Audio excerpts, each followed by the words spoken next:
ತುಮಕೂರಿನಲ್ಲಿ ನಡೆದಿರುವ ಈ ಘಟನೆ ಕೇಳಿದರೆ ನಂಬುವುದಕ್ಕೂ ಕಷ್ಟವಾಗುತ್ತದೆ. ಕಳ್ಳತನ ನಡೆದಿದೆಯೇನೋ ಅನ್ನಿಸಿತು.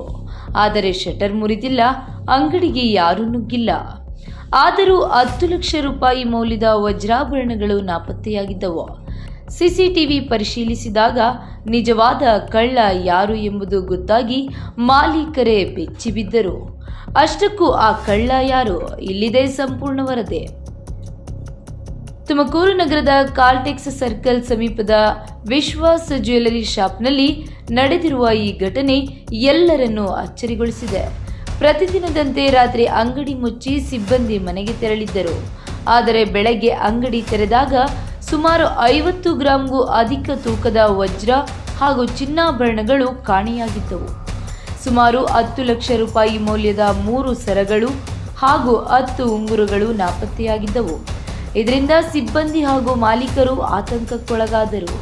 ಅಚ್ಚರಿಯ ಸಂಗತಿ ಏನೆಂದರೆ ಅಂಗಡಿಯ ಶಟರ್ ಮುರಿದಿರಲಿಲ್ಲ, ಬಾಗಿಲು ಒಡೆದಿರಲಿಲ್ಲ, ಹೊರಗಿನಿಂದ ಯಾರೂ ಒಳನುಗ್ಗಿದ ಯಾವುದೇ ಕುರುಹು ಇರಲಿಲ್ಲ.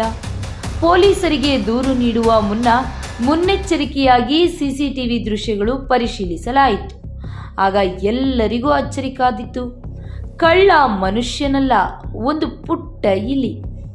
ಸಿಸಿಟಿವಿಯಲ್ಲಿ ಇಲಿ ಒಂದೊಂದೇ ವಜ್ರಾಭರಣವನ್ನು ಕಚ್ಚಿಕೊಂಡು ತನ್ನ ಬಿಲದೊಳಗೆ ಸಾಗಿಸುತ್ತಿರುವ ದೃಶ್ಯಗಳು ಸ್ಪಷ್ಟವಾಗಿ ಸೆರೆಯಾಗಿದ್ದವು. ತಕ್ಷಣ ಸಿಬ್ಬಂದಿ ಇಲಿಯ ಜಾಡು ಹಿಡಿದು ಅದರ ಬಿಲವನ್ನು ತೋಡಿದರು. ಆಗ ಕಾಣೆಯಾಗಿದ್ದ 3 ಸರಗಳು ಹಾಗೂ 10 ಉಂಗುರಗಳು ಬಿಲದೊಳಗೆ ಪತ್ತೆಯಾದವು. ಸುಮಾರು 10 ಲಕ್ಷ ರೂಪಾಯಿ ಮೌಲ್ಯದ ವಜ್ರಾಭರಣಗಳು ಸುರಕ್ಷಿತವಾಗಿ ಮರಳಿ ಸಿಕ್ಕ ಬಳಿಕ ಜ್ಯುವೆಲರಿ ಶಾಪ್ ಮಾಲೀಕರು ಹಾಗೂ ಸಿಬ್ಬಂದಿ ನಿಟ್ಟುಸಿರು ಬಿಟ್ಟಿದ್ದಾರೆ. ಸದ್ಯ ಈ ವಿಚಿತ್ರ ಘಟನೆ ಸಾಮಾಜಿಕ ಜಾಲತಾಣಗಳಲ್ಲೂ ಭಾರೀ ವೈರಲ್ ಆಗಿದ್ದು 10 ಲಕ್ಷದ ಕಳ್ಳ ಇಲಿ ಎಂದು ನೆಟ್ಟಿಗರು ಹಾಸ್ಯಭರಿತವಾಗಿ ಚರ್ಚಿಸುತ್ತಿದ್ದಾರೆ.